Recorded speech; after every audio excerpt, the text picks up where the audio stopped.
All right, all right. It's almost like we have a professional show now. Can you believe that? Oh man. So with me today as a special guest, I have Laura Mazzullo. Laura has been in the staffing industry for a long time. And for those of you that are new to the show, you know I like to bring on board people that are passionate about what they do. And of course, if you're not new to the show, you must have just been really impressed by that video. Thanks to Brooke for helping us set that up. You are live on Shally's Alley. It is June 2nd. And you don't need to look at your watch because it's 1:03 p.m. And we're going to be together for about 30 minutes, maybe a little bit longer if we have some stories to tell. Laura joins us today from East Side Staff. East Side! Whoop, whoop. Awesome. Hi. Laura Thanks has for been in the having me. business in 2003, right? Yeah, you're welcome. Thank you for being here. Absolutely. You've been around since 2003, is that right? Yeah, 20 years of recruiting. Yeah, that's right. I stopped counting at 25. Yeah. Just like after that, it's like everything else is just, Right. I'm not gonna get any younger, so I'm just gonna stop counting. And you got into the business right when things were just starting to pick back up after 9/11, and you sort of stayed through it. And so you've been through a couple of the downsides Yes. in the business. Yeah. Yes. The Yeah. 2008 cycle, which, was down for a few years there. And then, of course, 2020 was the second biggest dip that I've seen. And we're in kind of a funky market this year. So it's been, the roller coaster that everyone speaks of is real. Yeah, it definitely it doesn't feel like it doesn't feel like a roller coaster that you want to be on.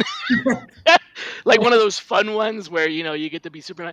It feels like one of those rickety wooden ones that you're wondering whether or not it's going to fall apart while you're on it. Yeah. That's more like what it feels like. We were talking about this pre-show, but you're saying that you're experiencing a bit of a different flavor this time around. And let me explain to the audience. Laura actually does HR for HR. So she recruits for HR and places people in the entire human resources spectrum, including TA. Although you're focused mostly on HR executives, HR generalists. What's kind of your area? Everything under the HR umbrella, which includes talent acquisition. But we all know talent acquisition, it's sort of its own beautiful profession. And I'm sure in years from now, we'll be talking about there being a chief talent acquisition officer that's totally separate from HR. But for now, it's still kind of under that. Yeah. Well, isn't the CPO supposed to be that, though, the chief people officer? Sort of like that's the hybrid of like the CHRO and the chief talent. Like, is it the CPO is the both? I don't know. Yes, ideally. I was hoping that was the case. Yeah. I know, but you still see kind of TA coming under HR, which is okay, but it kind of diminishes sometimes some of the worth that they receive in an organization. It certainly does. Yeah, many guests on the show have talked about how they don't believe that TA should be reporting into HR and it should be reporting to somewhere else. My last guest was saying it's sales, and I'm like, yeah, I'm not really sure about that.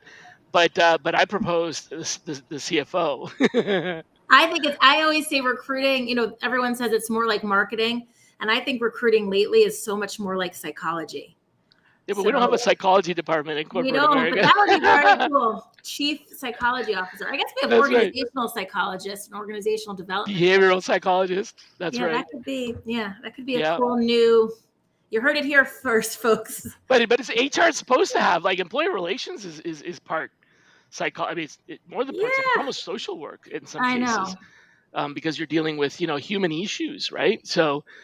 I don't know. That's a tricky one, and we can dive into that a lot. But what we were talking about was this ripple effect and the sort of, I call it the downward spiral. Yeah. So these companies have been, cutting TA, and there's a lot of not just TA but HR in general, people in the market. And you were saying, because you have conversations with them every day, right? Some of us who maybe have hired recently, have not had as many conversations as you have on any given day. And in your day to day, you're talking to people and you're feeling like they're kind of down and out. Yeah. Tell me a little bit more about that. Yeah, I think like in Just talent general feeling. acquisition, exactly. In talent acquisition, we all tend to be relatively positive and upbeat. And I think, you and I were talking pre-show, like let's just have a real talk about what's really going on. And it's not all so pretty and happy right now. I think that the space has been so massively affected by layoffs and reduction in forces, and everybody's working on lean teams, or they're feeling guilt if they're still there, or they're feeling depressed if they're gone. I'm not having a lot of really, joyful conversations in the TA space the last couple months, really, since the year started, if we want to be frank about it. And here we are in Q2, kind of in the same vibe of just disenchanted and frustrated TA pros. And I think what we might want to spend some time kind of analyzing together is just what, to your point, what spiral effect that has. So like, if the profession is feeling just beat down, what impact, what ripple does that have on candidates, on hiring managers, on just general hiring experiences for everybody? Because I often think of it in buckets, right? We have candidate experience, we have the hiring manager's experience, and we have the recruiter's experience or the TA's experience. And I think right now it's all kind of muddled and dark, and we need to find ways to get it elevated again. Yeah. You're So I right hate to be about the that. bearer of bad news, but I really don't, I I don't haven't think heard that's anybody bad talking news. I about think it. that's maybe, and I was going to say a warning, but I don't even think that's a warning. I think it's a very legitimate concern because everybody talks about how, especially TA, is the face of the company to new talent. So Yeah. you've got the phrase candidate experience is thrown around a lot, and I know in some companies it's given nothing but lip service. It Yep. really isn't being taken seriously, but in other companies it's been taken very seriously. There's a conference about it, there are awards about it, so it's definitely a legitimate thing. And so what you're saying is that a recruiter having a bad experience and being down and out and being treated poorly because they were just thrown out without much warning, and then they're being downtrodden in the market, and then when they finally get back in, what kind of self sense are they going to have, and are they really going to be able to provide a good candidate experience having really just had a terrible candidate experience? I mean, I know people that have come to me and said, I'm interviewing for jobs and I'm not getting calls back, I'm not Right. getting rejection letters, I'm applying and I'm not getting notices, I'm seeing jobs that are posted at like dismal salaries way below market. They're not even reasonable. I mean, they are unreasonable. Jobs at like Totally. $21 an hour, Yeah. and you can't even make a living in this economy if you're the sole provider of a family. You can't make a living with $21 an hour. That's a very much entry level job. So these people that are going to eventually come back, because they will. You've been there before. I've been there before. It's the market comes and goes.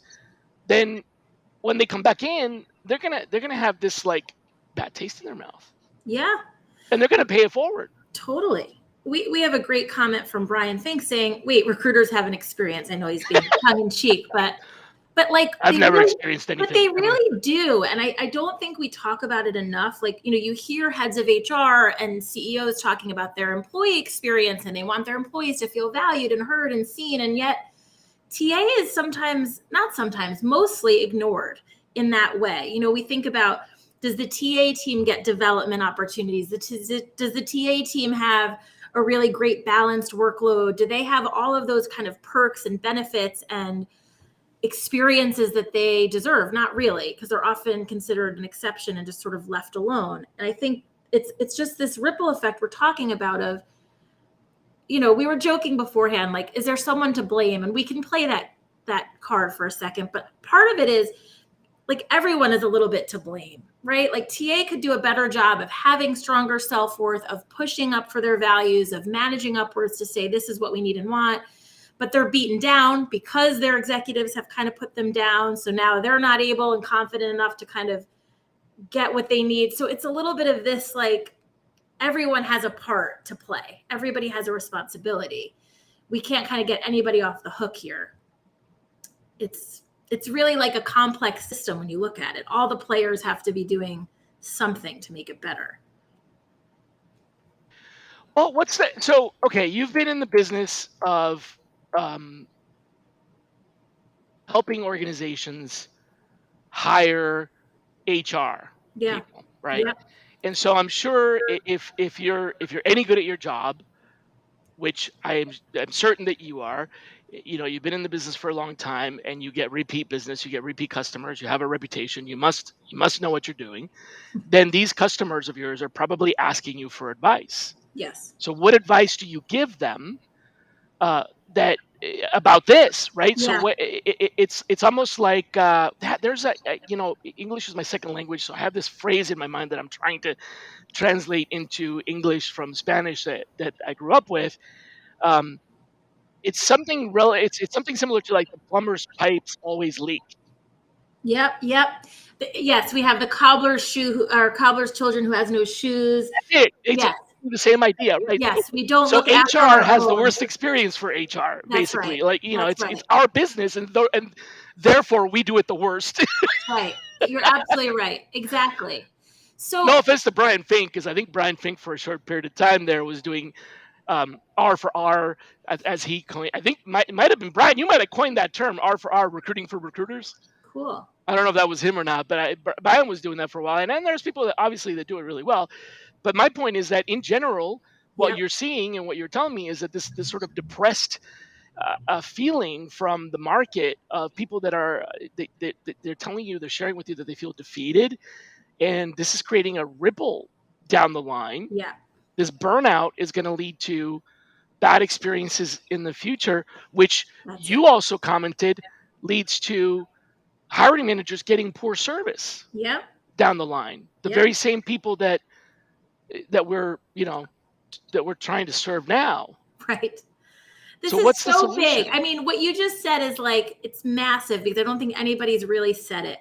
It's like recruiter burnout leads to bad hiring manager experience and bad candidate experience. And No in doubt. turn, leads to bad employer branding and bad hiring efforts. So, actually, mistreating and blaming your recruiting team and not taking care of them leads to a very bad experience for all involved. And hiring becomes much more challenging down the road.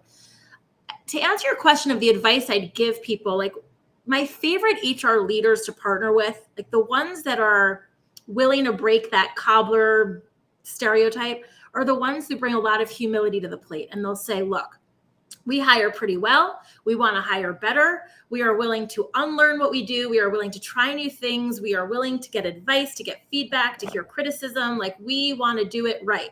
So you can dismantle it, you can audit it, you can tell us where we can play. We want to hire well for our own team, and therefore, hopefully, we can teach the rest of the organization to do the same. But we want to start and lead here. That's the best possible scenario. But it's kind of a new concept because, to your point, I think HR felt kind of unworthy of receiving external help. We don't have a budget for it. Yeah, We can do it all definitely. ourselves. This is kind of a new idea that HR is willing to raise their hand and say, our team needs some support too. Yeah, you're right about that. I've often experienced that sort of uh, sense of disempowerment, right? Yes, Like HR tends to really only be able to say no. They can't really say yes, because to say yes, they need approval from somewhere else.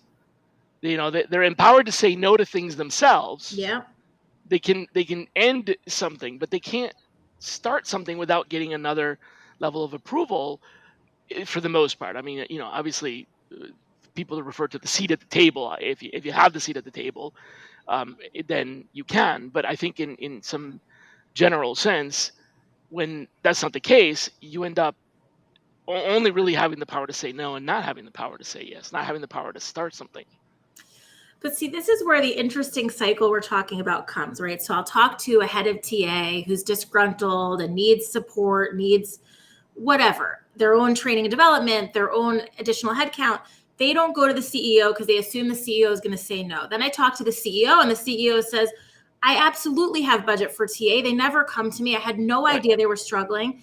So there's not, when I say there's nobody to blame, I mean it's not one party. It's like literally each and every person. If I get them together, Systemic. Yeah, exactly. When you get them all in the same room and everybody's on the same page, it's like, let's go. Let's get everybody upskilled. Let's get everybody empowered.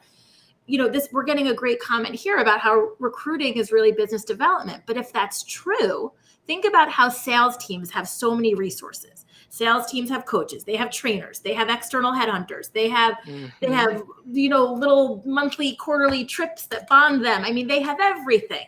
So if this is true, which it partly is, then how come we let recruiting just kind of live on an island? Yeah, no rewards, It no makes me sad. training, no monthly Right, trips to anywhere. right. Yeah. But then So you wonder, do the salespeople feel empowered? Do they feel worthy? Do they feel confident? So therefore, that helps them. And then if TA is feeling so disenchanted and burnt out, which of course makes so much sense right now, but that does have an effect. So it's kind of like everybody's got to do their part. And I always remind TA pros, like, take care of yourself. Again, it's a silly stereotype we hear over and over of put your own oxygen mask on first, but it's like you have to, because if you're not taking care of yourself, the ripple effect is really toxic for everybody.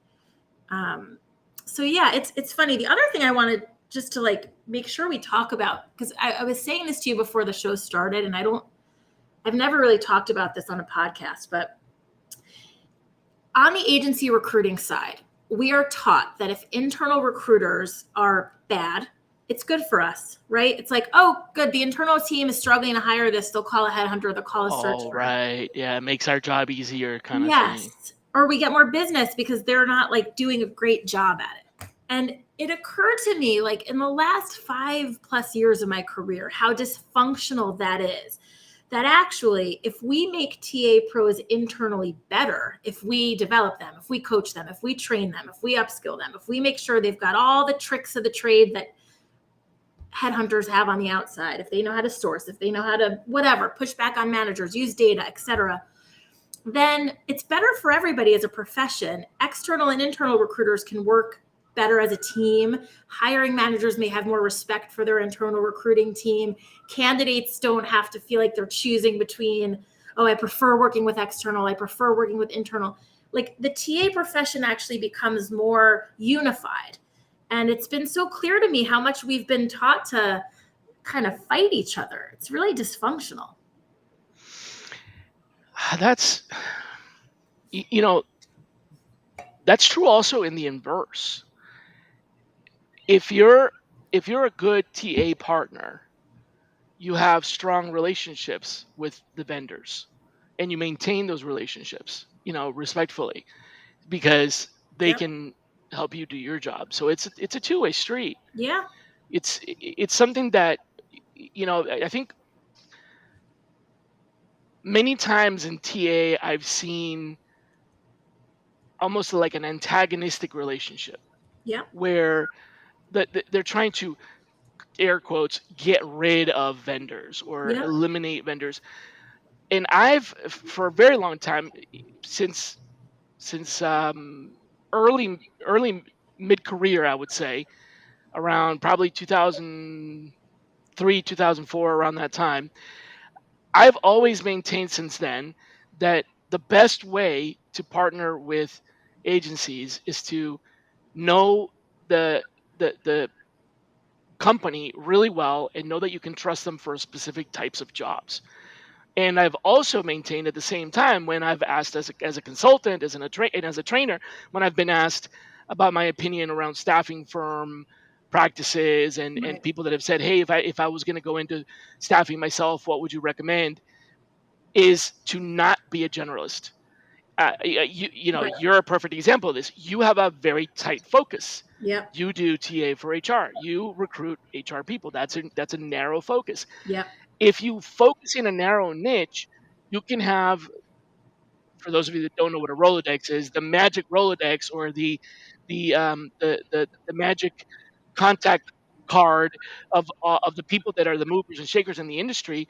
And as a partner inside the organization, when I get stuck, because that's going to happen, there are going to be times when I can't fill the job because we don't have any applicants. It's a job that's different. That's not mainstream. We're not working on it all the time.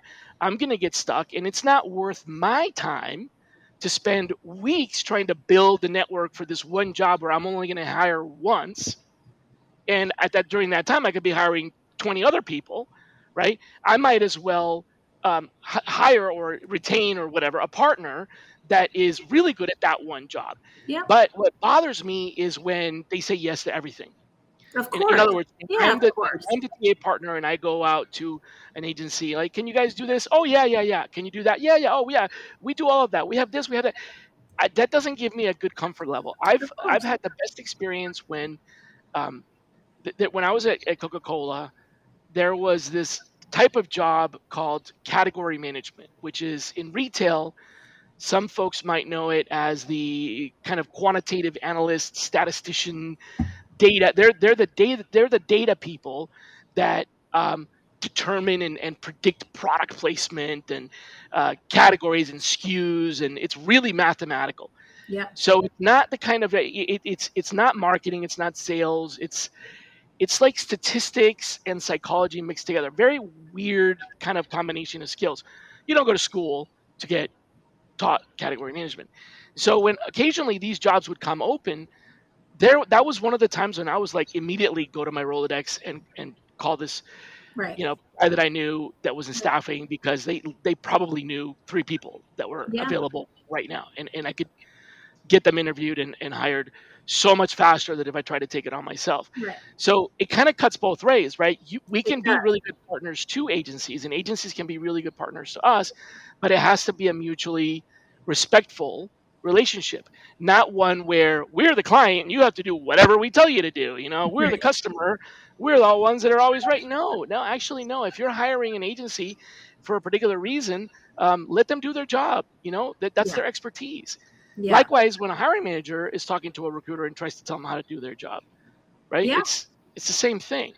It's so I just some of you know I'm a huge note taker when I'm chatting, because you've said so many wise things that I just want to make sure we don't forget to come back to. But the idea of it being a mutually respectful partnership is so key. And we have a viewer now who's saying, how many healthy business relationships exist between in-house and agency? And the truth is, that's work that both parties have to do. So we can get there. And we shouldn't just look at kind of past behavior as, oh, it's never been done well. Like, we always have an opportunity to make it better. And those of us in the profession now have a responsibility to do that. So I think it's just really important just to self-reflect and look at that, how we talk about each other. And I always say that when a CEO kind of bashes their internal recruiters to me, oh, they're just not that good, or we don't trust them, we always go outside.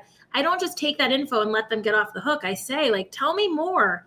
Why haven't you upskilled them? Why haven't you trained them? Maybe there's areas they just don't know. Talk to me about where they're struggling. Like, let's not just kind of bash each other. I don't think that's productive Whack-a-mole. Yeah, it's not productive. It just doesn't help anyone. So yeah, I think if we can look at, where can I improve my relationships with my partners? Where can I be doing a better job of communicating? Yeah.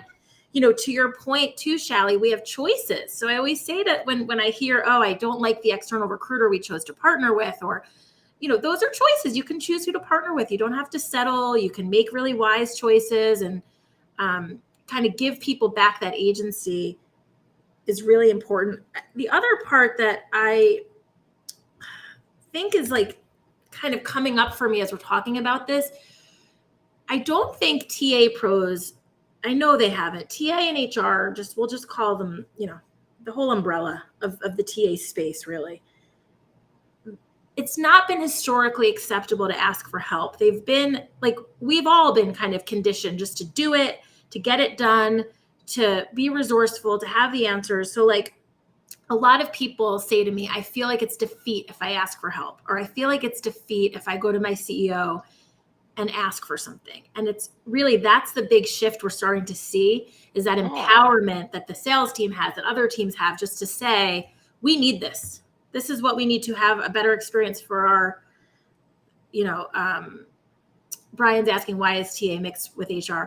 I'm including it because in the world of companies right now that I see in the last 20 years, TA still sits under a CHRO or a chief people officer. Or the chief. Yeah, that's right. Until we have chief talent acquisition officers that report to the CEO, which if there are companies doing that, we should totally be talking to them. That's still a new concept. So, but we of course on this show recognize how unique and special TA is. Yeah, I think we need to kind of remind people it's okay to ask for help. It's okay to kind of speak up and say what you need and want. It doesn't make you bad at your job to like recognize what your team needs. So That's a really strong statement. And I've actually in my role now, my capacity now, one of the things that is under my area or my purview is the vendors, the technology. yeah, So I've had long time ago when I was at Google, I had the opportunity to. I got let me put it this way: I got a blank check. Larry Page came to me and said, "Whatever you need," and so literally just carte blanche. So much so that I could go to Career Builder at the time. I know that you're like Career Builder. What's that? no, Career Builder is great. It was like Yahoo Hot Jobs is my favorite. That's right. Yeah, I could go to Career Builder and be like, "All right, sign us up for the full package," and like, here we go. So that was an experience with provisioning for my team, and I had a blank check. So that was not a very good example of what business is really like. It's unusual to have that, very unusual. Later on, when I was at Microsoft, the experience was very different. It was, you have a number, here's your number, here's a number with a bunch of zeros. If you can't exceed that, it's been baked in, it's CFO approved and all that. And so it was very finite, right? And it's either been that way, it's either been finite, or it's been goose egg, right? It's either been, here's your budget, spend within it, there's no flexibility, right? You have this many dollars to spend however you want, but you can't spend any more than, or you have no budget. Those are the two experiences ever since. Why that is. Ever since Google. Now, this is just me. I don't know if other people have had that, but it feels like it's wherever I go into an organization, it's either set budget, fixed for permanently, and all you could ever do is lose the budget. Right? It never increases, just lose it, or you have no budget. But recently, I learned that I can ask for things. Right. And I, in this environment, get to set the budget, but it's different because I have to be mindful of, there is a threshold, right? And I do have only a portion of the CPO's budget. And so my boss, the CPO, has the entire budget, and I only have an allocation of that. But I can ask for things that are outside of that if I can make the case. So that's a really powerful lesson that I think people really need to hear from you. You have to ask for it, because if I hadn't done that, I would have just sat on my current budget, and it wouldn't work. Right. The best example, as I said, is just how many CEOs I talk to who say to me, if I had only known what TA or HR needed, of course I would deliver. Nobody came to me, and they didn't come because of fear. They came, they were nervous and it's, whatever, Brene Brown, Oprah, all of these gurus that we love, and they all remind you can be scared and still do it. You can do both. And so it's of course a little scary to sometimes ask for things that are expensive or that you feel like is a big ask, but if it's not an admission of weakness. Yes, it's not weakness. It's not. You're not saying I can't do my job. That's right. It's I would like to have this in order to do my job better. And so it's almost the opposite, right? It's almost a confident thing. Right. Yeah. Exactly. You bring the data. You say, here's what I've been able to do with what I have. If I have this, I could do this much more. Yeah. Especially when they're coming to us time and time again over the last 20 years, more for me, but do more with less, do more with less, do more with less. It's always been that way. It's always been that way. So technology, that's great. It can help us. Tools, that's great. We were having dinner last night, Brian and a bunch of us here in Atlanta, talking about how we can do this job without tools. It's not going to be as fast or as efficient. I mean, tools make it better and easier and faster, but it doesn't mean we have to have the tools. However, if you ask for them and you can show that there's a benefit to them and you can make the case, then it's your responsibility to do that. Yes. If you don't, you're kind of doing it to yourself. Which brings me to that's it. They're doing it themselves. There's a little bit of that in this space that we hate to admit, but it's there. It's there. Yeah. And that brings me to the other point you made about training. The same thing for training. It's the same thing. Yeah. I think I think I'm putting the two together. Thank you Good. for that, Yeah. because I knew about the tools. Right? Yep. I've always had to fight for the tools or try to squeeze them into the budget, or I got really good at talking to vendors about, well, listen, this is all I got. What can you Right. do for, like, Right. give me whatever you can give me for this, but that's Yeah. all I got. And I just realized that I haven't done that for training, never in my entire career. And Yeah. I could. The same Yeah. thing. It's the same thing. Hey, if you give me some money for training, this is what I could do. Yeah. Here's the problem though, Laura. How do you how do you make the case? If you have a tool, you can make the case that it'll make people more efficient. But if you buy training, how do you make that case? Well, it's sort of easy because think of external agency spend. So if you're in a corporate talent acquisition team and you ask finance for the numbers, which I've had some CEOs do for me recently when they're like, I don't know if we can afford to have you train our TA team.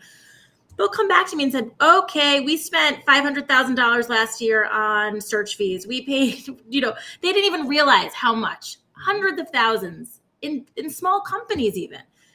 If Why do you they not have realize that? You would think the CFO because would it's know because that. it's because it's like kind of monthly, and they didn't pull it all in one chunk. Perhaps they've Oh, and it seen it comes go from through. different departments, Yeah. So different. when I Yeah, say pull okay. it all, let's look at. It's like, whoa, I saw it 80 grand a quarter, 30 grand here, 40 grand there, right? But they don't pull it all together. And they'll say, so I'll say to them, let's just say your internal recruiter who's good, nobody's bad, they're good, but it's like learning an instrument or learning a skill. They want to get to the next level. They want to be elevated. Even if they don't partner with, like, let's say they partner every month with 2 search firms, so they pay 2 fees. What if they just save 1 fee per month because they've gotten a little bit better and they feel a little more confident and they've learned something? That 1 fee per month over the course of 3 months, 6 months has saved your company 60 grand, 80 grand, 100 grand, whatever the numbers are. Suddenly, it's such an easy decision for them to look at the math and say, wow, if I upskill this internal TA pro, I do save the company quite a bit of money because a better TA pro will naturally save us money. They're not going to need as many tools. Maybe they're not going to need as much external support because they're just. Or simply with the same tools and the same support, they can hire more people. I mean, That's there's right. Right. yeah. It's a balance of looking at it all. And so, to your point, why haven't they seen the numbers? Because they're not pulling those numbers all the time. TA is I've not never on the. Yeah. so I've never made that case, right? I know about provisioning with tools, but I've never actually gone to provision for training. It's Mhm. either and I know a lot of folks, especially in sourcing, do this. They become the trainer, right? Yeah. I know people in multiple. Brian Fink's done this. Lots of people that I know, Glenn Gutmacher, when they get hired as the subject matter expert for sourcing, they essentially become the trainer. Now, Brian and Glenn happen to be excellent examples because they themselves are also good trainers. But just because you're a good sourcer doesn't mean you're a good trainer. The same as just because And you're a good trainer doesn't mean you're a good sourcer. and It's there are not the same tons, thing. exactly. There are tons of sourcing trainers because that's a big area that, to your point, is kind of an easier maybe sell, right? Because you can be like, they can teach you how to go. Skills. Yes. But the nuance of hiring in this market, back to my concept of hiring being so much more psychological now, getting into candidates' motivations and their goals and what's making them make a move, and negotiation, and working with hiring managers to push back and show them data and say no and not be an order taker. And we want internal recruiters to be less tactical and more strategic, and we want them to be consultative and advisory. Those don't just happen out of nowhere, and those skills can be honed, and that's the stuff I love working on. Right. You Either know, you get them beaten into you, or right. or you learn them somewhere, right?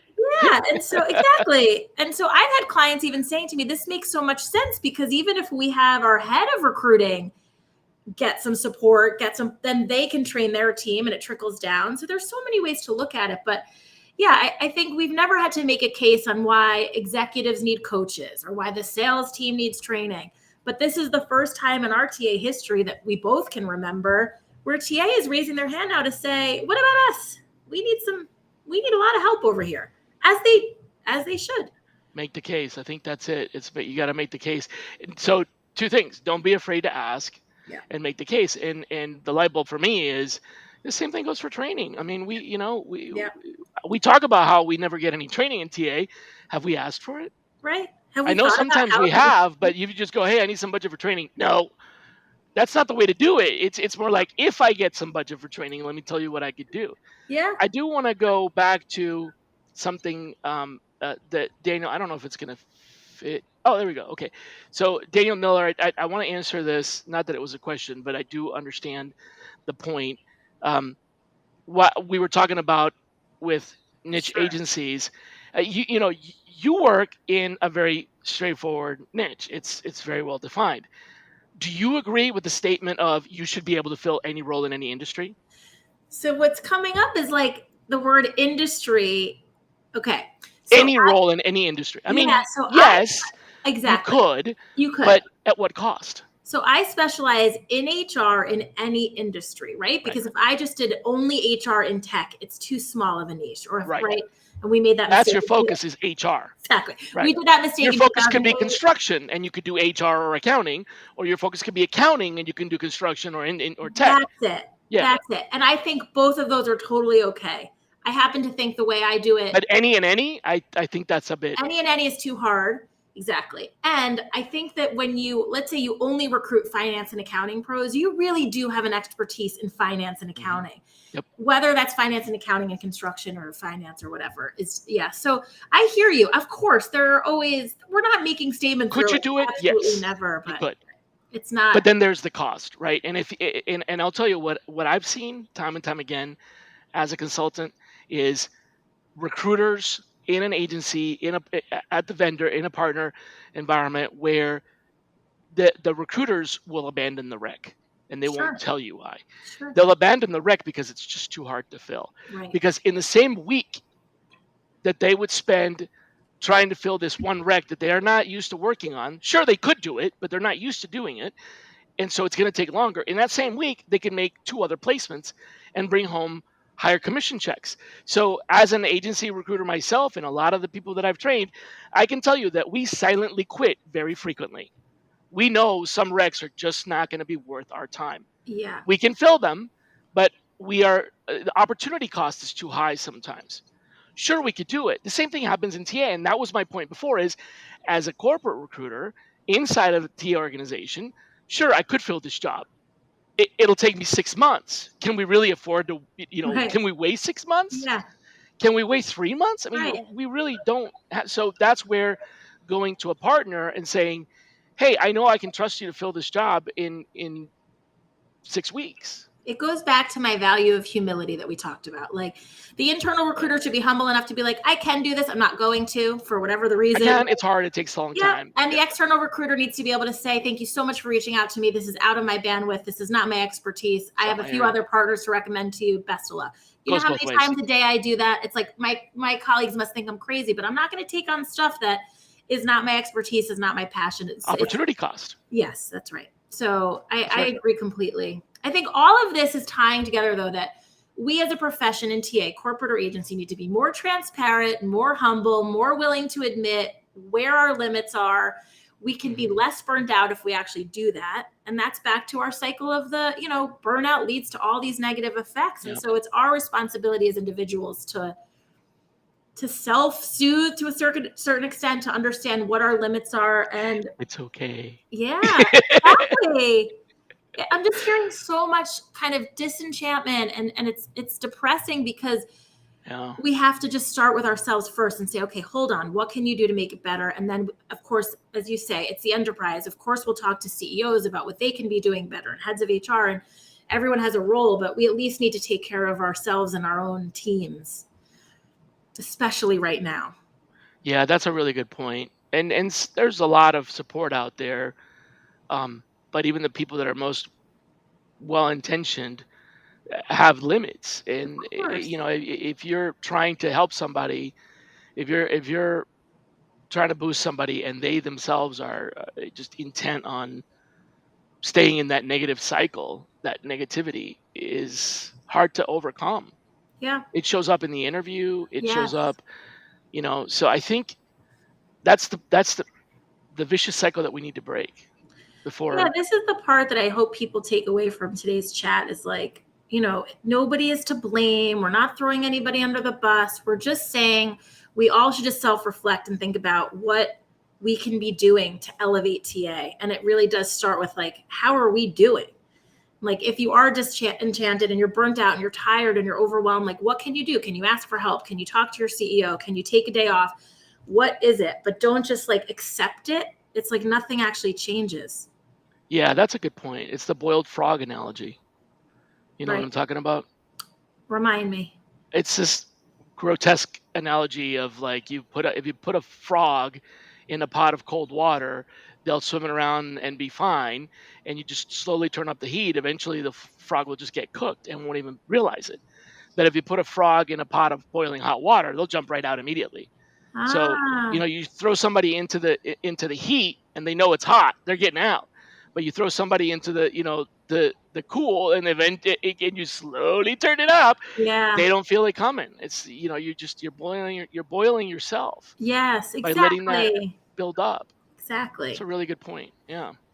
I think our profession has had an easier time blaming each other for things. What's external blames agent or internal blames agency. We blame hiring managers. We blame CEOs. They blame us. It's instead of actually everybody just stopping for a second and saying, okay, what is my role in this dynamic and how can I improve it? And if we did a little more of that, even just a little bit more, it would just be incredibly elevating. Let's blame the candidates now. Yeah. It's time to start blaming the We candidates. We'll haven't done blame the that in a long candidates time. because they've been blaming us forever. I know. Oh, that's funny. The whole it used to be called the HR black hole. I don't know if I may be completely out of date in this, but it's the concept of people would apply for a job and never Right. hear back, Yep. right? And I think it precedes the idea of candidate experience, and I think the idea of candidate experience was in part born from this horrible experience of applying Yeah. for a job and never hearing back, and applying for 200 jobs and never hearing back. So that HR black hole, that story has given people who apply for jobs this sense of this sense of disgust for our industry, because it seems like we're purposefully ignoring them, or and I wish they could see. Yeah. I wish there was a way for me to show people what it looks like on the inside. Yeah. We can't share this because it's private, but if you could, as a candidate, if you could look at the rec inside of the ATS and see that there are 3,000 applicants, and there's really no logical way to sort through them. Where is you tell me, as an applicant? I've been an applicant, and I know what's going to happen because I've also been on the other side. I know if my resume is in there, it's going to be in there with 3,000 other people, sometimes more than that. And there's the systems, the technology really isn't going to solve that problem. Right. And humans can't solve that problem either, because you can't look at 3,000 resumes. So you read these articles in the paper about, well, recruiters only look at your resume for 3 seconds. Yeah, they only look at some resumes for 3 seconds. There's lots of other resumes they don't even look at all. Sure. You can blame the technology, or you can blame the algorithm, or you can blame the ATS, or you can try to hack it. And resume writers will say, well, if you do this and that, you'll get better. All these different ideas do not overcome the fact that it is a giant pile of resumes. And I think that comes from a long, long time ago, when we decided that it was better to broadcast widely than it was to focus and specialize. Exactly. And so we essentially did this to ourselves, is what Yeah. I'm trying to say. At some point in time, we decided that posting a job to have the widest possible distribution was a smart idea. Yep. Maybe because we didn't get enough applicants, but that no longer works. Nope. Now what it does is it gives us too many applicants. And so what do you think is the appropriate response, right? For a candidate that applies to 10 jobs at your company, what do you think is the appropriate response for the recruiter? What should they do about that? Well, you've hit so many beautiful points, which is like this concept of, what do we call it? Post and pray. You just kind Pray of and pay, post and pray. Right. Yeah. So Broadcast. it's an old school way to recruit that unfortunately a lot of recruiters were never taught to unlearn. And so that's just what happens. But to your point, if there's a specialized job, it's better to go source 10 or 20 candidates and talk to them. Right. And you have kind of a better understanding of the market there. And they have a better experience. Those candidates, or advertising a specialized destination. Yeah, those candidates will have a better experience, of course.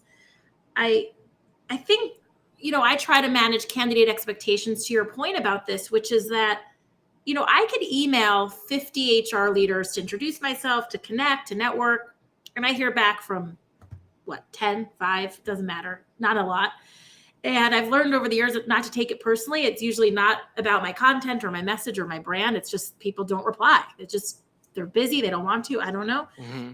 And so candidates can't beat themselves up when they're like, I applied for 40 jobs and I only heard back from 5. It's like, what data are you expecting? I don't know anybody who's applied to 40 and heard back from 39. Just like I don't know any recruiter who's emailed 50 candidates and heard back from 49.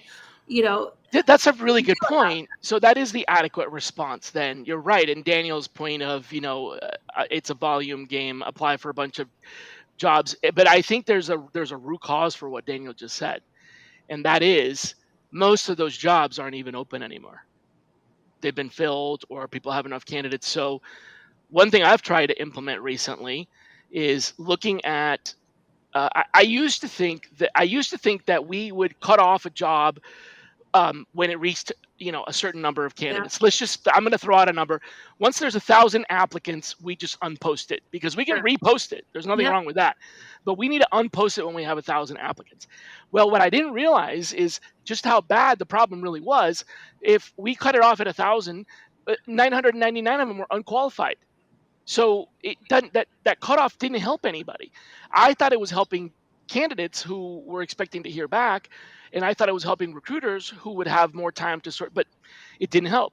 So what I realized recently, and what I'm trying to do now, is look at how many active candidates are still in there that haven't been dispositioned. In other words, inside of there might be 1,000 applicants total, but there's only 5 active candidates that haven't been dispositioned. I'm going to leave that one there because that means the recruiter has been able to sift through and keep up. But if there's 1,000 applicants and 700 are active, we need to put the pause button on this one because somebody hasn't sifted through these candidates. So that's my determination now is if we haven't been able to process the candidates, let's pause and process the candidates. Yeah, absolutely. Otherwise, we're just opening the door to more bad candidate experiences by allowing people to apply who will never be looked at. Right. 100%. And that's Daniel's point. So he's saying, I helped a friend by applying for hundreds of jobs. Yeah, well, you know what was happening, Daniel? You applied for hundreds of jobs, but only 3 of them were open. I know. And you didn't know which ones. You finally hit on those 3, and the person finally got considered because they actually landed on 3 recs that were being worked. These other recs have been abandoned, or there's already somebody in offer process and somebody forgot to unpost it or whatever, right? Yeah. That's the problem. Yeah. And I did make a very good cogent point for niche recruiting. That's exactly what I was trying to do. So thank you. I was wondering what specific point they're referring to, because your whole discussion about that was great. But yeah, I think the point there was that it's a matter of relationship, speed, and efficacy.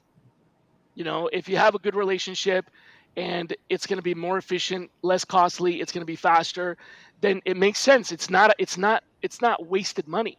Yeah. Where it's a problem is when you do waste money by going to agencies and you had no need to. In other words, this is a job you could fill in 3 days by posting it, but yet you went to an agency. That's where it doesn't make any sense. Yeah. Yeah. Yeah. It's such an interesting thing. The abandoned rec point has not gone past me either. I think there are a lot of jobs out there that are abandoned for whatever the reason. May not even be on purpose. I'm not saying it's on purpose. I know. Again, but it's true. It's a good reminder. And sometimes I don't know if it's still the case. Like some of the Indeeds of the world, I remember back in the day, you'd post it. It was like you pay for the 30-day post, let's say. And to your point, maybe by day 9, you've already had access or filled it, but it's already kind of has to run. So then what? I had Steve Rothberg on the show. Okay. And he's like the guru of college recruiting. Yeah. Absolutely my go-to person when I ever have any questions about college recruiting, university recruiting, internships, that kind of thing. And he made that point. He made the point of it used to be 30-day cycles because of the paper, the news, the magazine. There's no reason to have 30-day cycles now. Everything's digital. There's no point. Right. it's not the Sunday paper anymore. You don't Yeah. want to have it for 3 weeks so you can get 3 Sunday paper. There's absolutely no reason for it. So he made the point that it shouldn't be based on days. It should be based on something else. Now his alternative to days was applications, and my alternative to that was interviews. Yeah. I would love to say, let's post this job until we have 7 interviews or That's whatever, great. Yeah. just to throw out a number. Yeah. He was saying we at the very least need to not post it for 30 days, but post it until we have a certain amount of applicants. And that's why I brought up the thing I just told you about before now, where it's like, yeah, but 1,000 applicants still maybe 999 unqualified ones. So that's why I went to the next one, which would be we have X amount of interviews, then we can unpost the job. But still, that's an outcome driven decision, not a time driven decision.